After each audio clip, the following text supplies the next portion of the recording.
Hello guys, good afternoon. Dito po kami sa dagat. Mangunguha po kami ng shell. Mategay ang tawag nila sa Japan. Ewan ko sa parang kung banggitin ko kasi sa Ilocano baka may mabastusan, kaya hindi ko nababanggitin. Ganito. Yung ganito na shell po. Hindi ko alam ang mategay ang pangalan niya sa Japanese. Tapos ganito bakagay. Ganito po ang mga kukunin namin na shell. Kaya dito, punta po kami dito.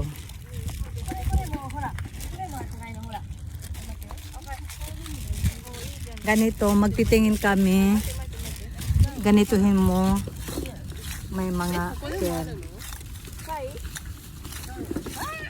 Ganyan po. Manaka, tabon ko marinay manaka. Ito. Marami na pong nagtakasan mga Pero doon yung mga taong nagkukuha. Pupunta pa kami hanggang doon.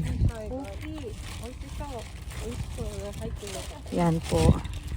Mangunguha kami ng shell dito sa dagat. Sama ko po mga kaibigan ko.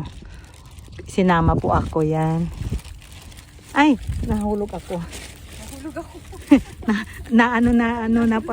Ano ba yun? Yung yung ko. Yung sinelas ko. Ayun mang daming mga nagkukuha doon sa malayo. Ayun po. Yan. Mangunguha ng shell. Doko? Ebi? Honto ga. Tota? Ebi. Tapong kukukanin mo ang ruyo naka. Meron daw pasayan. Oh. Kaki de shou? Kaki. Kaki.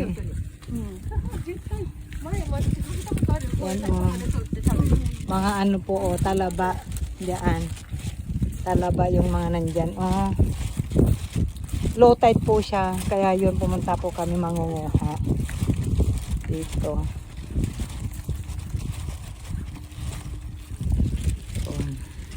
Sige, mamaya. Ituloy ko guys. Mite. Ganyan po. Oo. Ang galing. Doko demo ne manaka mo ka rin idaranay ne. Lagyan mo ng asin. Yan po. Tapos lalabas po siya. Dito ko na. Susumudoro yung